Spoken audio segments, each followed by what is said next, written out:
Hello সুপ্রিয় শিক্ষার্থী বন্ধুরা, সকলের প্রতি রইল শুভকামনা। আজকে আমরা চলে আসলাম কবি রবীন্দ্রনাথ ঠাকুরের সোনার তরী কাব্যগ্রন্থের অন্যতম একটি কবিতা সোনার তরী নিয়ে আলোচনা করব, যেটা এইচএসসিদেরও মূল বইয়ে যে সোনার তরী কবিতাটি আছে আমরা জানি। এমনকি অনার্স দ্বিতীয় বর্ষের সোনার তরী কাব্যের সেখানে সোনার তরী নামে একটি কবিতা রয়েছে, আমরা জানি। আমরা আজকে সেই সোনার তরী নিয়েই আলোচনা করব। আসলে মূলত সোনার তরীটা কি? সোনার তরী মানে আমরা বুঝি নৌকা। তো সোনার তরী অর্থে এখানে রবীন্দ্রনাথ ঠাকুর কি বোঝাতে চেয়েছেন? রবীন্দ্রনাথ ঠাকুর বোঝাতে চেয়েছেন যে সোনার নৌকা। মূলত সোনার তরী কবিতাটি একটি রূপক কবিতা। রূপক অর্থে এটি ব্যবহৃত হয়েছে, রূপক নাম অর্থে, ভাব অর্থে। তো আমরা কবিতাটির মূল ভাব বলতে যেটা বুঝি, কবিতাটির মূল ভাব বলতে আমরা যেটি বুঝি যে কি, এখানে আমরা প্রথমে দেখব যে সোনার তরী কবিতায় কবি এখানে একজন কৃষক রূপে সেখানে ধরা দিয়েছেন। কবি কৃষক সকল তার যে গচ্ছিত জীবনের যে ফসল, সেই ফসলটা সে রোপণ করেছে এবং এমনকি সংগ্রহ করছে, জমি থেকে সংগ্রহ করে সে একটি তরীর জন্য অপেক্ষা করছে, অর্থাৎ নৌকার জন্য অপেক্ষা করছে। তো নৌকার জন্য অপেক্ষা করছে, তারপরে কি দেখলাম, একটা মাঝি আসলো। মাঝি এসে কি করলো, মাঝির নৌকায় এখানে কৃষক থরে থরে তার গচ্ছিত ফসলগুলো সব রেখে দিল, সাজিয়ে দিল। দিয়ে যখন কৃষক উঠতে যাচ্ছে তখন বলছে, ঠাই নাই কবু ঠাই নাই। অর্থাৎ কৃষক সেখানে তার সোনার ফসলগুলো দিতে পেরেছে, কিন্তু তার ঠাই নাই। এটা হলো গিয়ে আমরা কবিতার মূল ভাব জানি। এবার যদি কবিতার ভাবার্থগুলো দেখতে যাই, এখানে কবি রবীন্দ্রনাথ ঠাকুর যেটা বুঝিয়েছেন যে সোনার তরী কবিতায়, এখানে সোনার তরীকে কবি রবীন্দ্রনাথ ঠাকুর বলেছেন এটা মহাকালকে বুঝিয়েছেন। কবি তার যে প্রায় তার জীবনের একটা শেষ পর্যায়ে এসে তিনি উপলব্ধি করতে পারলেন যে আমার এই সারা জীবনের গচ্ছিত যে ফলাফল, গচ্ছিত যে কবিতা, গল্প, উপন্যাস, নাটক, এগুলো যে লিখেছি, আমার যে সোনার ফসল, এই সোনার ফসলগুলো কবি তো চলে যাবেন। এই সোনার ফসলগুলো গচ্ছিত রাখার জন্য, মানুষের মনে রাখার জন্য যখন তিনি মহাকাল আসছেন, মহাকালের সাথে ধরা দিচ্ছেন, তো তখন এই তার যে কবিতা, গল্প, উপন্যাস, এগুলো মানুষের হৃদয়ে রাখার জন্যই মূলত এই সোনার তরী কবিতায় কবি এখানে সাহিত্যকর্মগুলোকে বুঝিয়েছেন। এবং তিনি যেন মৃত্যুর পরেও পাঠকের মনে থাকতে পারে, তারই মূল উদ্দেশ্য ছিল এই সোনার তরী কবিতা। তো আমরা এবার কবিতার মূল থিমে চলে যাই। আমরা দেখতে পাচ্ছি সোনার তরী কবিতায় লেখা আছে প্রথম লাইন, গগনে গরজ মেঘ ঘন বর্ষা। আচ্ছা, কি বলছে? গগনে গরজে মেঘ ঘন বর্ষা মানে কি? গগনে মানে কি? গগনে মানে আমরা জানি আকাশ। গগনে মানে কি জানি? আকাশ, তাই তো? গগনে গরজ মেঘ ঘন বর্ষা, গগনে মানে আকাশ, আর ঘন বর্ষা মানে বর্ষাকাল। তাহলে কি?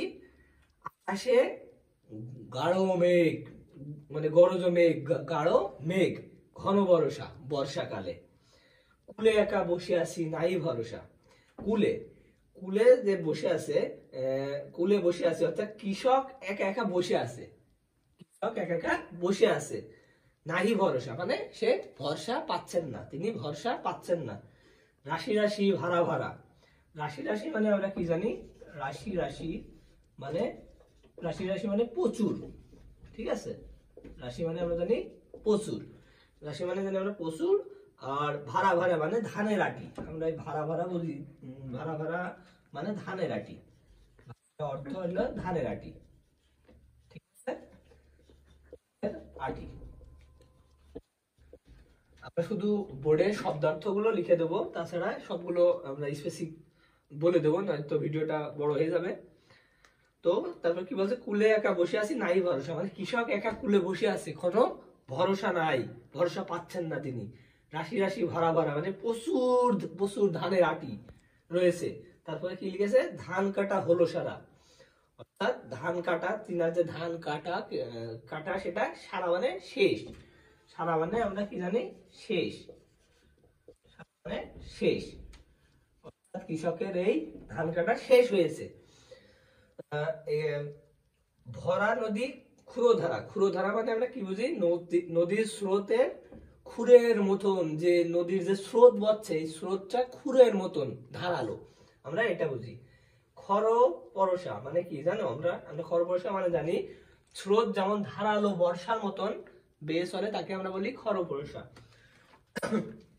অর্থাৎ আমরা এবার এই এটা দেখি যে গগনে গরজ মেঘ, মানে আকাশে অনেক মেঘ রয়েছে বর্ষাকালে, কুলে একা কৃষক বসে আছে, কোনো ভরসা পাচ্ছেন না। তার যে প্রচুর ধান, এই ধানের আটিগুলো প্রচুর হয়েছে, তিনি কেটেছে, ধান কাটা হলো সারা। এখানে আমরা রূপক অর্থে দেখতে গেলে ধান কাটা হলো সারা অর্থ তিনার যে কবির যে গল্প, উপন্যাস, ছোট গল্প, তার এইগুলো প্রকাশিত হয়েছে বা তিনার এগুলো লেখা হয়েছে, শেষ হয়েছে।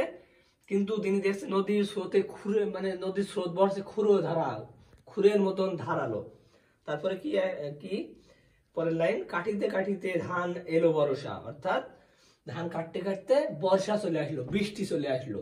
এখানে এই যে এলো বর্ষা, এলো বর্ষা বলতে এখানে কবি রূপক অর্থে বুঝিয়েছেন জীবনের শেষ সময়। এই যে উপন্যাস গল্প লিখতে লিখতে তিনার জীবনের শেষ সময়টা চলে আসলো।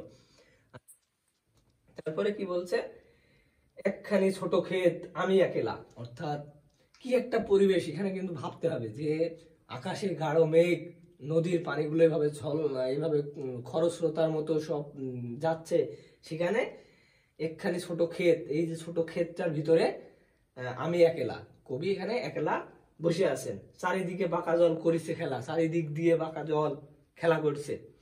হ্যাঁ, তো এই যে ক্ষেত, ক্ষেত বলতে তিনার চিন্তার জগতে তিনি একা, এটা বোঝাতে এই যে ক্ষেত শব্দটা ব্যবহার করেছেন।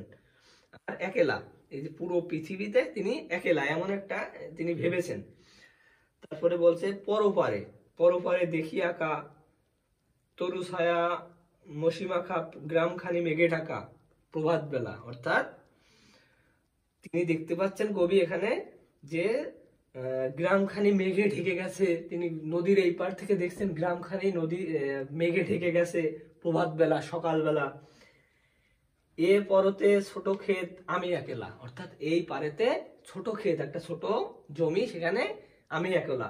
এই যে পরপারে বলতে কবি এখানে রূপক অর্থে বুঝিয়েছেন ইহকালকে, অর্থাৎ এই কালে কবি একা, আর কেউ নাই। ঠিক আছে, তারপরে গান গেয়ে তরিবে কে আসে পারে, দেখে যেন মনে হয় চিনি উহারে।